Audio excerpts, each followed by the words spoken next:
All right. The 5-game losing streak is over. I was even talking to people. I'm like, are you excited for the Jazz to lose 12 of their last 14? No. No. The Jazz got to win against the Denver Nuggets. Now, it was the battle of the backups, but a win's a win. A win's a win. Before we get into this, we'll talk about the Nuggets. We'll talk about the Jazz.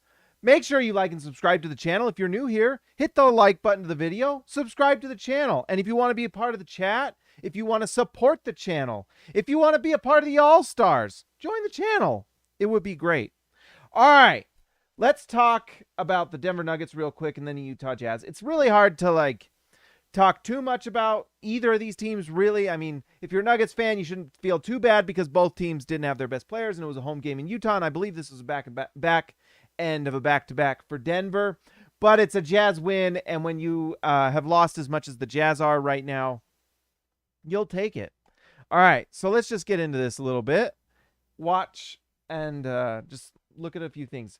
The player that I was kind of interested in just during this game, at least, and he's kind of someone I'm learning a little bit about because I think Jazz fans were just not familiar, but this Zeke Naji, pretty nice player. They talked a lot about his three-point percentage, so he must be decent, but there's a lot of guys that were playing for the Nuggets, just like for the Jazz, that just wouldn't normally get a lot of time, and Naji was one of those guys. We're all familiar with Jeff Green, who's played for every team in the NBA, and usually a couple times, but he got 20 minutes tonight.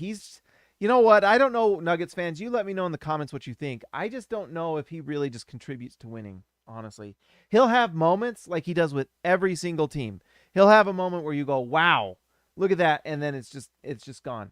Davon Reed was just absolutely torching the Jazz.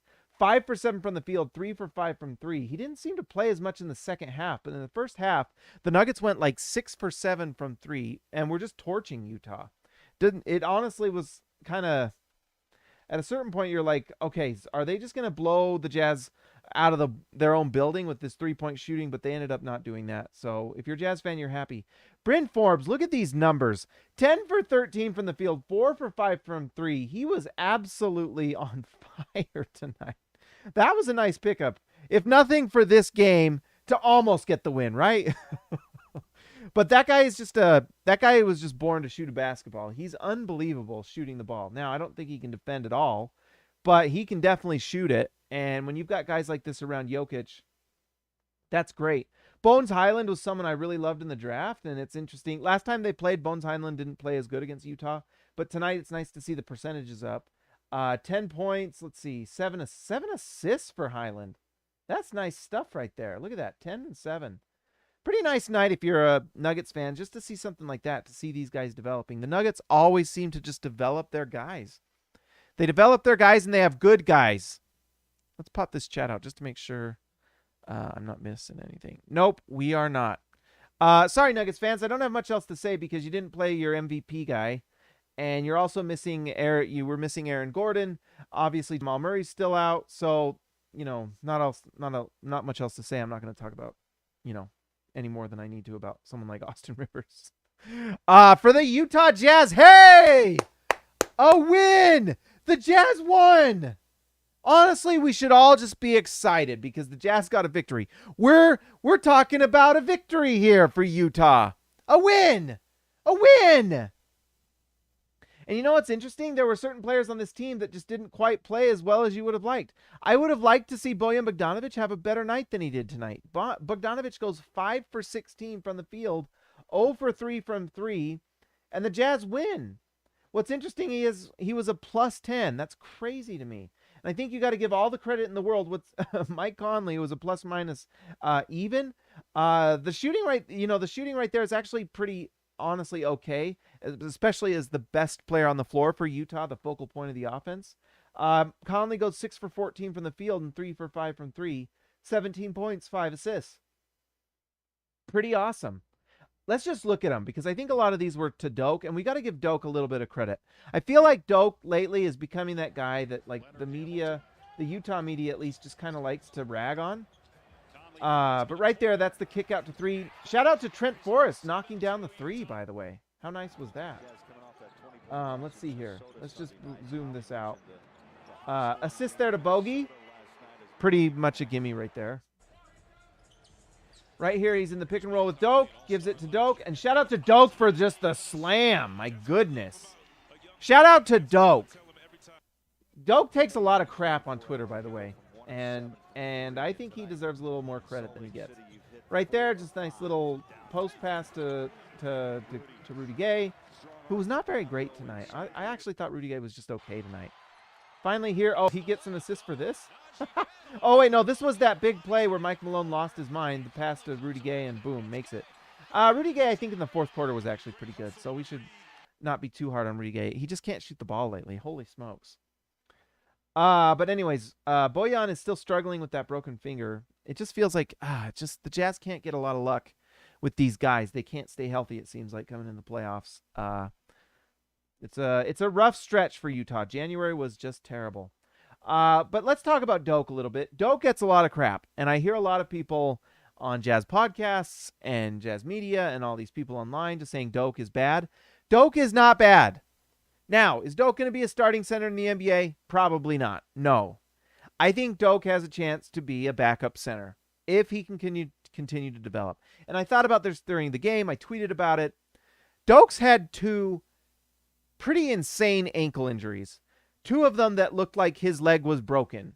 And it turned out, the next day it wasn't as bad, but he had severe ankle injuries. And Doak looks like he's tired half the time he's out there, And I don't know if that's a little bit of Doak not working too hard in the offseason, or if Doak literally had almost broken legs and it took time to recover, and it's hard to recover and lose weight when you're that big and you have ankles that went dislocated and had to be relocated, I don't know. But I think we should give a little bit of just slack to Udoka because of the injuries. Now, if he stays healthy and he doesn't get in better shape, then we can say, what's up, Doak? But I think Doak shows that he's got the size and athleticism and just the body to be a decent backup center. I don't think he has it to be a starting big-time center. But I think a backup center, definitely possible for him. You know what I mean? I don't know if he can guard everyone, but you know what? The last time they played Denver, Doak did pretty good. You know what I mean?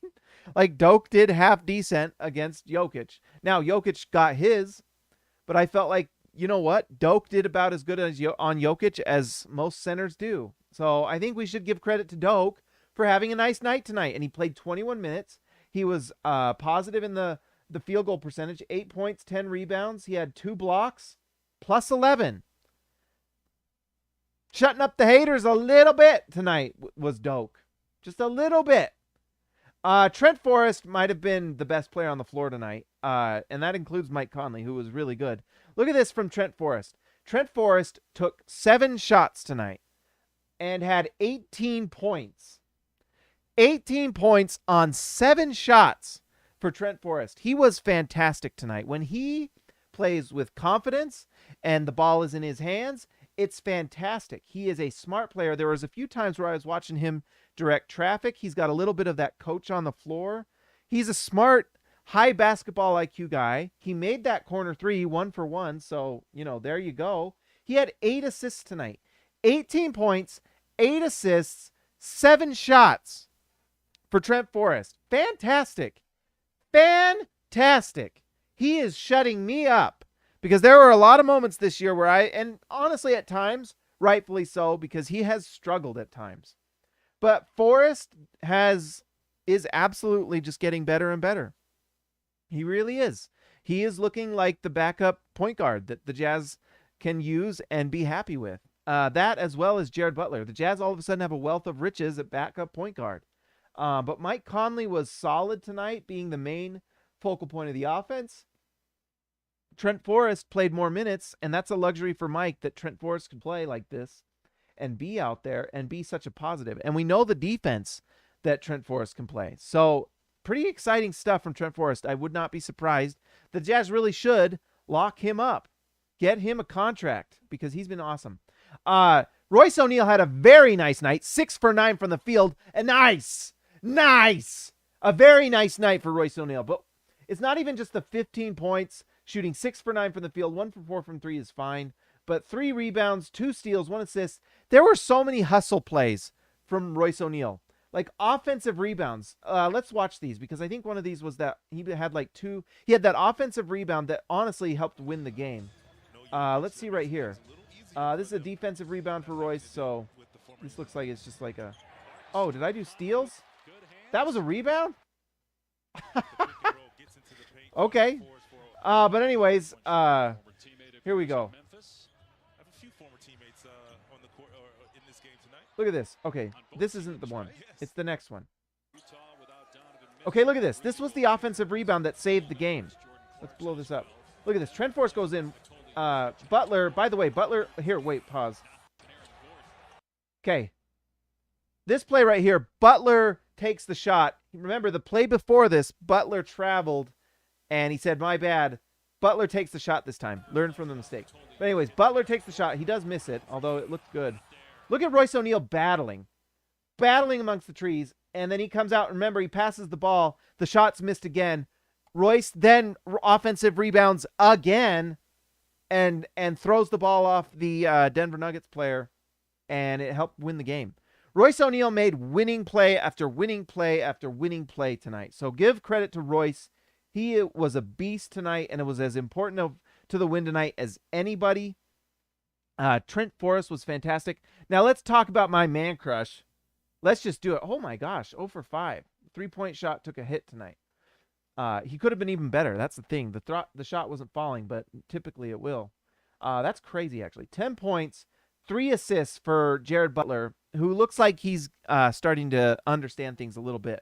At one point in the first quarter, it just felt like Jared Butler's playing with like 34-second shot clock, the college. Like he looks like he's playing college ball at times, where he's just kind of trying to figure out the defense. And, you know, in college, you have time to just kind of take your time. In the NBA, no, you don't. And I think what was cool is we saw him speed up as the game went along. Right after a few kind of like slow plays on offense, you saw him go. And he had a couple plays in transition, which was awesome. He was making the right reads, and he made some really nice defensive plays tonight. I don't think he gets credit for... No steals tonight for Jared Butler. I don't believe so. Nope. No steals tonight for Jared Butler, but he caused that one steal. Let's watch it. Let's see. Royce O'Neal gets the 2 steals. It's going to be the second one. But let's just give Royce credit, too. For 2 steals for Royce is fantastic. Oh, this was the inbound. Watch. They're mad. Oh, whoops. Well, I ruined that, but that's okay. That's not what I want to watch. All right. Look at this. Okay, first, pause. Pause. Look at Jared Butler. Up there. Okay, look at how Jared Butler, he's guarding 2 men at the same time right now. Watch how he stops the drive. That's basketball 101. Stop the driver in transition. That's transition defense. He sees what's happening, immediately moves to this guy, and look at the closeout. He goes right in that guy's jersey. Look at how he's in there, and he forces the pass out. Royce O'Neal gets the steal.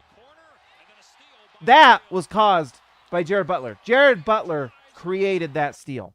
That's fantastic. And there were multiple times tonight when Jared Butler stayed in front of his man. The guy is a good defender. He is athletic. He is during the game, you could see multiple times where he can just penetrate and then kick out to open shooters at will. Jared Butler got me excited. He is going to be really good. He's going to be nice. He is going to be a starter in the NBA at some point.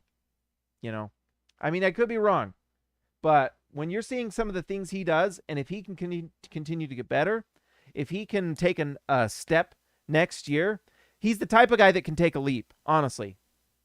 And with the things he was doing tonight, like that defensive play is a perfect example. This guy is a smart defender. He knows how to defend, and he's quick, like quick getting to the rim, and he's quick defending his guy. He can stay in front of his man. You can do those things, you are going to be in the league for a long time. And you know what? The Jazz might have themselves a really nice guy. I mean, I'm sure Jared Butler's really nice. I was able to interview him. Nice guy. Very nice. But I think Jared Butler and Trent Forrest have proven that they deserve more time. Cook It Up ZZ, $7.99. I think those are Australian dollars or coins or whatever they use in Australia. Thank you, Cook It Up, ZZ. Trent Forrest is the GOAT. Butler and Forrest are better than Clarkson for real. Can't wait until we are healthy. If Clarkson plays, do we lose this game? Great comment, by the way, Cook It Up. And many thanks for the donation. Thank you so much. Trent Forrest was fantastic tonight. Like we said, 18 points on 7 shots. That is efficiency. That is amazing. Fantastic. And I tweeted this during the game. Like, you can't tell me that playing Butler and Forrest as your backup guards is not better than Jordan Clarkson at this point. And if we're being honest, and I don't want to rag on it, then Ingles too, right? Ingles is now out for the year, so obviously those minutes have to go somewhere. And I just feel like you watch tonight and you see what Butler and Forrest were doing, and if you give them confidence, that's, to me, just more effective. For one, younger, 2, cheaper, and 3, there's upside and better defense, to be honest. Like, Forrest is arguably their best perimeter defender. Butler's showing that he can be that guy too. Like, really nice perimeter defender. And if you have those 2 guys on the floor, playing those backup guard minutes that Ingles and Clarkson were playing, great. And guess what? That means more minutes for Pascal. Pascal was a little quiet tonight. Let's see. Eric Pascal played 17, 2 for 4. He had that really nice play in the first half. Just 5 points, but you know what? I love Pascal, and his ability to defend as well is big time. Honestly, Rudy Gay, 6 for 14, same as Mike Conley, right? Yep, 6 for 14. 0 for 5 from 3. I don't know what happened to that 3-point shot. But 9 rebounds. I actually thought Rudy Gay was okay, but he wasn't. I don't know. It's a little, I don't know. I think he's just one of those guys that helps when he's on the floor because he is a better defender. When he's on the floor with someone like Rudy Gobert, then that defense really does get good. I mean, honestly, think about some of those defensive lineups. If you've got Trent Forrest, Jared Butler, Eric Pascal, Rudy Gay, and Rudy Gobert, that's a really good, like, bench mix of starters and bench guys defensive unit, right? And you've got guys getting shots. You've got guys like Forrest who can drive and create. Pascal, like, it's just a nice lineup. And those are the types of lineups I want to see. And I'll be honest, after trade deadline, I bet we see some lineups like that. You know what I mean? And Austin R. Grant, I'm all for trading Clarkson at this point. I think so too. I think the Jazz, for one, they're just way over the cap. And the Jazz need to start thinking about how can we get guys in free agency at some point. And if we're over the cap with guys like Clarkson and Ingles and all these role players, how do you ever get a guy in free agency? You just can't, especially when you're paying Rudy Gobert and Donovan Mitchell. So I think the Jazz are going to be active. In a lot of ways, I think the Jazz are sellers, and I think they can be. Because remember, guess what? Danuel House is still out there, and he's fantastic. We know what he can do defensively. You know? The Jazz have some guys. Hassan Whiteside's still out there. So these guys probably won't get a lot of minutes, but I think in a lot of ways, the Jazz need to be sellers in the trade market to give these guys the minutes. It's funny, you trade Clarkson and you lose Ingles, and you might be better with just Butler, Forrest, and Pascal. You might just honestly be better. Ingles could not guard. He was just kind of, broken down. And I think that kind of led to the injury a tiny bit. And there's just a lot of miles that, we won't talk about Ingles, but like there's just a lot of miles on Ingles' legs, and I think he was just pretty worn down. And Jordan Clarkson's just not a good defender. And when Jordan Clarkson's shooting so inefficiently so many times, it's hard to overcome. But when you've got Jared Butler going 45% from the field and throwing out 3 assists, and you've got Trent Forrest 18 points on 7 shots with 8 assists, I mean, that's big time production, and that's better defense. It's just better defense. It just is, So I don't know. I would be surprised if Jordan Clarkson's on the team after trade deadline. Hassan Whiteside, when he comes back, we know that Hassan, when he's like engaged and playing hard, it's great. And then obviously we've got a guy named Donovan Mitchell coming back and a guy named Rudy Gobert coming back. So I think this Jazz team can still compete. Now, I don't think they should be giving up too many assets unless they can go out and get something. And I actually think this Jazz team might be more in the mode of like there might be a bigger trade out there, like maybe trading a bigger core piece. I don't think the Jazz are going to go so far as to trade like Rudy Gobert. But I think that, you know what? There's at some point, maybe you do think about trading Mike Conley. This is like the most value he's ever going to have. Now, is that going to happen? I don't think so. But I think it's something that you shouldn't just, it's like something you shouldn't not think about, because you might be able to get a lot out there. You know what I mean? Bojan Bogdanovic for Harrison Barnes, I would do that in a heartbeat. In a heartbeat, Gabriel. In a heartbeat. By the way, that's the news, and maybe we should do a trade. I know people have asked me to, and I should. Maybe I'll do it tomorrow. I can't remember if the Jazz are playing tomorrow.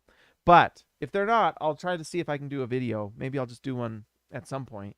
Just do a trade video, because Harrison Barnes, if he's replacing Bojan Bogdanovic, he's better at literally everything except shooting the ball, and he's not a bad shooter. But passing, defense, post play, isolation, everything. He's just a better player. And he's a great guy. Awesome locker room guy. So you're not bringing in someone that wouldn't be a good locker room presence.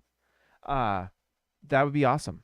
I think Bojan for Harrison Barnes, if you can make that happen somehow without giving up too much, if you can give him like second round picks or something, who cares? Although I was thinking about it today. Side note, I think if I was the Jazz, I would draft in the second round just the best athlete available every time. Just draft athletes. Sometimes I think this isn't so hard. And I'm not going to, I don't want to toot my own horn because I do it enough. But you know what? Ayo Dosunmu is going to win, he's going to be third or fourth in Rookie of the Year. Go look up Ayo Dosunmu. I drafted him for the SLC dunk for the NBA draft with the SB Nation draft. Some of this is just so obvious. It was just clear that guy was going to be good. And the Jazz could have drafted that guy too, by the way. And he might win Rookie of the Year. How pain is that? Frick. And then the year before, it was I was screaming. We were live. I mean, you guys were here. Or maybe I wasn't live for that one. For Desmond Bane. It was so obvious. And we don't make the pick. And it's just so stupid. It's just so stupid, guys. It's not hard. And for some reason, the Jazz have made it hard the last 2-3 years. There's a reason Dennis Lindsey is gone. All right. Let's get off of that. Let's see. Oh, finally, the last thing I wanted to talk about, and I think it's important. Alex Jensen was awesome tonight.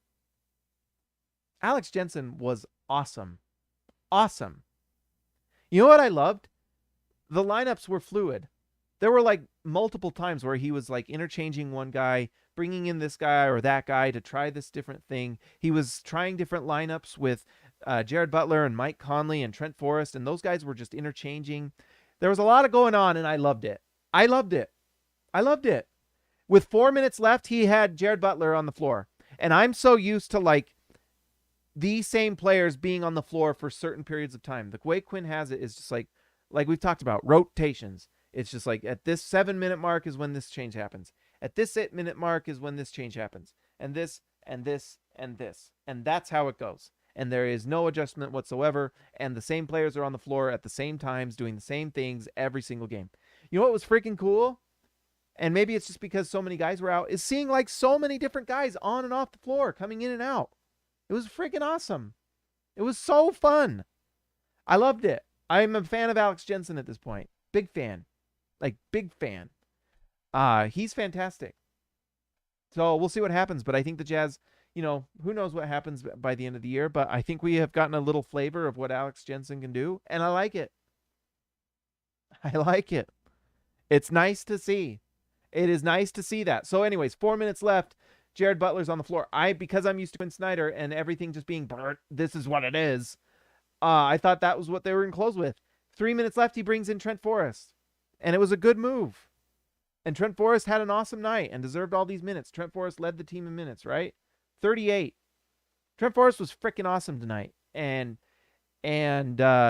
Alex Jensen found ways to interchange. He found ways to, Mike Conley played 28. I think they wanted this win pretty bad.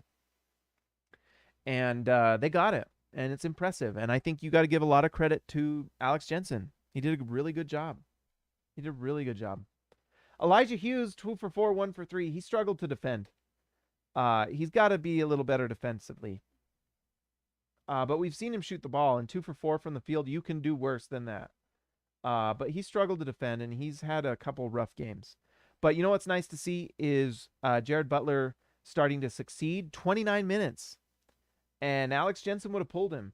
And he let him kind of work through his things. And I know the three-point shot wasn't falling, but we know that he can shoot it, so that's not something I'm too worried about. But it's nice to see.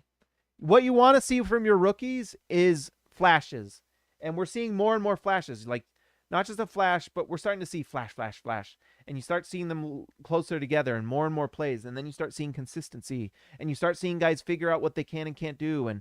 And you could tell in the first quarter, he was just trying to figure out where he's supposed to be on the floor. He's still figuring out this offense. And that's part of the reason why you've got to play these guys. It's hard to know the offense if you don't play within it. And it's hard to know the offense if you don't play with the other guys who know the offense and can direct you. You know, if you're always playing with the guys who don't know the offense, if Jared Butler is always on the floor with just Elijah Hughes and just Hassan Whiteside and just Trent Forrest in garbage time, and those guys probably don't know, like Elijah Hughes, does he know the offense that much better than Jared Butler? Probably not much, because he's not on the floor either. So how do these guys learn the offense? That's part of it. And so him getting these minutes is super valuable. And it's just, we've got to be grateful for Alex Jensen for giving him those minutes. And that's how they develop. You know? How do you develop if you don't get a chance to learn? You know, and everyone can say, practice this, practice that. Well, there's a difference between practice and live ball. There just is. And being on that floor and playing with the guys who know what they're doing. And he looked like he was starting to figure it out. And so it's nice to see. So I'm very much pro Jared Butler and Trent Forrest getting those backup minutes. It's freaking awesome. Austin R. Grant, member for 10 months. Thank you for being part of the channel, Austin. The editor extraordinaire. I love the fight in our guys tonight. Such a relief to see some fire, hustle, pride on the defensive end. I get wary of Quinn's X's and O's and lack of in-game coaching. Our team can be really soft. I am a little bit too. I'm honestly a little worried. Because I don't know. These backup players and these rookies and young guys should not be out hustling and outplaying our main guys. It shouldn't be that way. You know? We should be talking about Bojan Bogdanovic. And I know he has a broken finger or whatever. But he's out there playing, so he must be able to play. And I actually thought he had his moments tonight. But Bojan's struggling, and I think that's part of why he got the technical, is just because he's struggling lately. And it was nice to see... It was nice to see Royce just play really well and play with fire. It was nice. And Mike Conley too. But we've had too many games where we're seeing guys from the starting unit and guys like Jordan Clarkson and them, they're just not like engaged enough. And some of that I wonder is if just because the way Quinn coaches is no matter how they play, they're always going to get their minutes. You know what I mean? It doesn't matter how often Jordan Clarkson has a bad game or shoots the ball. He's always going to get his minutes. So why would he ever worry about how hard he plays, right? It's just like with anything. If you don't fear any sort of... I did, Dre. I did. If you are... I don't care if it's work or sports or whatever. If you have no fear of reprisal or consequence... then you're not going to be like, trying at a level that you normally would, right? If you're at a job and there's just, it doesn't matter how well you do, how much effort are you putting out? You know what I mean? You're probably very quick to go take a break. You're probably very quick to go do this, do that. You're probably really quick to put off doing that project or that thing or that thing. You know what I mean? Same goes for players. If you don't play defense and you're still getting your minutes next game, are you like that worried about closing out on the three-pointer? Are you that worried about busting your butt to stay in front of your man? That's the thing that drives me crazy, is there's no fluidity. So that's what I loved about Alex Jensen tonight, Dre, is the fluidity with the lineups. And it just makes you have hope that, you know what, if you had Alex Jensen and you've made some changes, and I'm not even saying fire Quinn, I'm just saying it was nice to see. And if anything ever did change, then it would be nice, it's nice that the Jazz have an option in someone who looks like they'd be willing to, like, interchange. And if someone's not playing well, then you sit. You know what I mean? Like, isn't that what coaches are supposed to do? Right?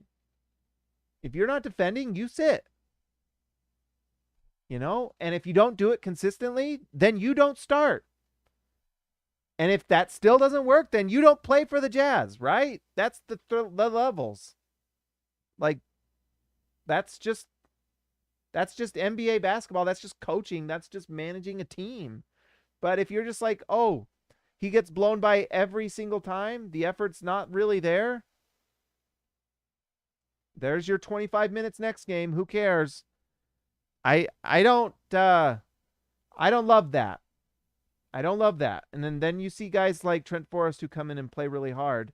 I don't know. I think that as bad as January was, and it was bad for a lot of reasons, I think actually in some ways it helped really clarify some things for this Jazz team. Because guess what? What happened is you stripped away your best players, Donovan Mitchell, Rudy Gobert. They're not playing. You're missing, the guys that stir the pot, and you're looking at your basically what we got for January was a real good look at the Jazz role players. And obviously Mike Conley's not a role player. He's their third best guy. But everyone else is like a role player. And in some ways, this was like an audition and a chance for these guys to step up and say, hey, I'm a big part of this team's future. And I don't really think I've seen anyone that looks to me like they can't be moved. Right? Like, who on this team outside of Mike Conley has looked like they're someone that you wouldn't miss all that much? Right? I mean, we love all the guys, but I don't know. I think we've kind of learned that we've got some things that players that looked really well, that looked really good. Trent Forrest has really shown that he's a legit guy and a part of this team's future. Daniel House has looked fantastic for the Jazz. It is really a shame that he got COVID and has missed the last 10 games. But Daniel House looks like a core piece.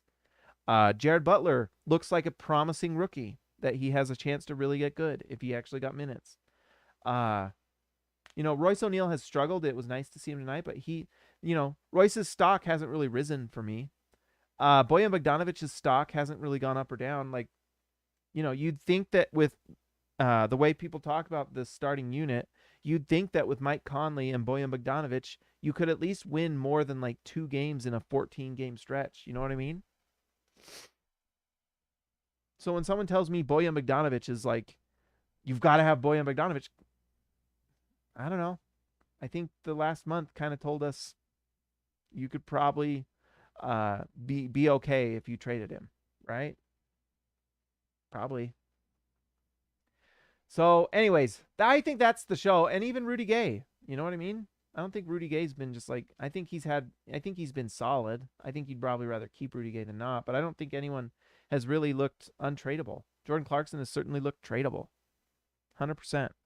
All right, guys, that's all I got tonight. Let's give a shout out to our All-Stars. We've got our new All-Star Christian, House Money to Haas, Tyson Price, The Price is Right, Baby Elliott Matson, X marks the spot with Zintas, Jordan the Goat Besserell, Ryan Perry the Legend, Joshua Hansen the Danish Destroyer, and one Anton Warren, JT Buckets Wardell, Austin R. Grant, Editor Extraordinaire, member for 10 months, Austin R. Grant, Eric C., the C stands for champion, Donald Schooley, schooling all of us, DW to CB, Darren Williams to Carlos Boozer, Jorge Arrizaga, mi amigo de abajo, Lee Christensen driving the lane, Patrick Akubo, the connoisseur, Robert Hall of Fame, and DW, Jazz going all the way.